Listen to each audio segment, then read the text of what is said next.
So here's a little story about a miner I know named Grant. And so he's running a loader underground. We call it a mucker, and he's mucking out a heading. And he had that feeling in his guts. And he did what any of us would have done. He pulled over, he got out of the machine, he hopped in the bucket, grabbed his blue paper towels, and took his stuff off, dropped trowel. He's getting ready to take care of business, and then he sees some lights in the distance.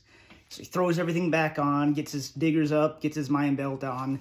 And it's a good thing he did too, because it turned out this was a tour of investors.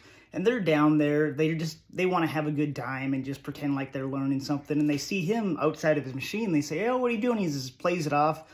"Oh yeah, I hopped out to take a look at something." And it's just rumbling in his guts going on. And then they start asking him questions about this and that and everything else. And he's really hurting. And they end up just lingering and lingering until eventually he can't fight it no more.